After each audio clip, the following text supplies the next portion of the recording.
While the Bible doesn't use the word autophagy, which means self-eating, a cellular process where the body cleans out damaged cells to regenerate newer, healthier cells, it certainly speaks to the results that modern science attributes to it: renewal, healing, and purification. Isaiah 58 verses 8 and 9. Then your light will break forth like the dawn, and your healing will quickly appear. Then your righteousness will go before you, and the glory of the Lord will be your rear guard. Then you will call, and the Lord will answer. You will cry for help, and he will say, "Here am I." Consider your healing will quickly appear in light of autophagy. When the body undergoes a fast, particularly extended fasts, it initiates cellular repair processes.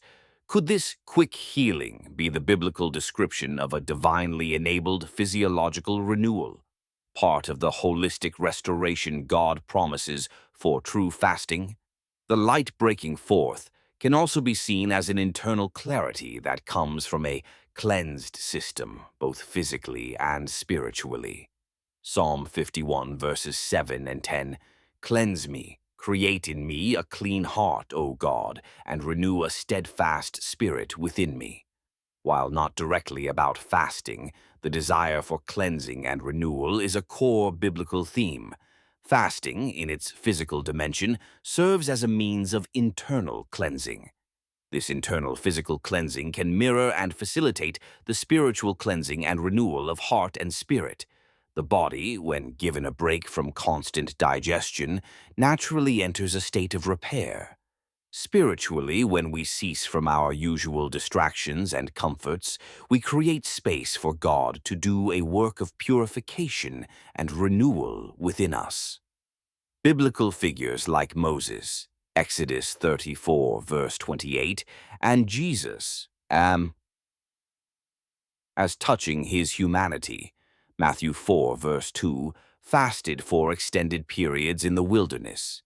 This wasn't just about spiritual discipline, it was also a period of immense physical adaptation. Their bodies would have been forced to become highly metabolically flexible, shifting from glucose reliance to burning fat and producing ketones. This metabolic state, which facilitates autophagy, would have honed their focus and endurance, preparing them for profound spiritual encounters. The wilderness stripped them of external comforts, forcing them into a state of fundamental reliance and internal resourcefulness. The early church fathers, though lacking modern scientific vocabulary, spoke extensively about fasting in ways that align remarkably well with the benefits of autophagy and metabolic shifts.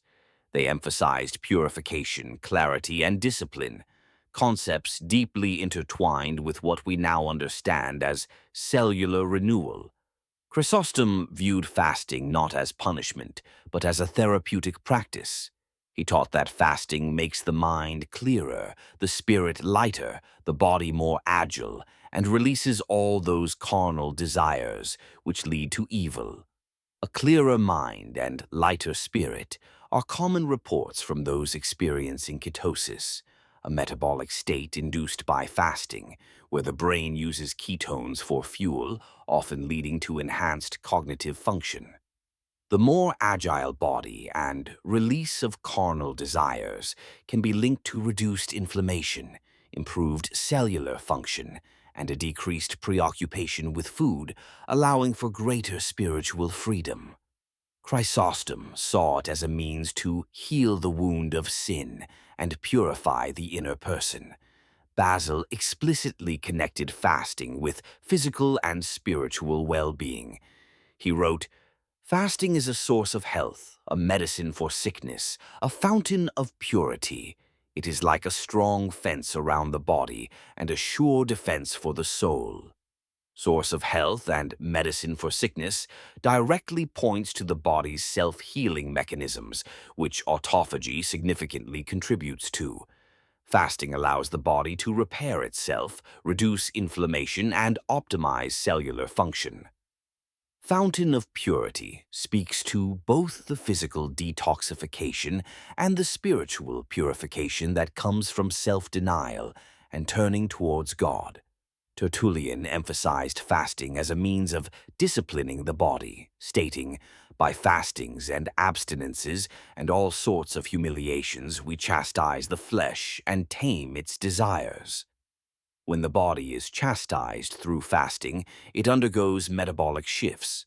The reduction in sugar cravings and the body's switch to burning fat, ketones, can indeed lead to a feeling of greater control over physical desires. This metabolic shift is precisely what allows for cellular cleanup, autophagy, making the body more efficient and resilient, thus taming its desires for unhealthy inputs.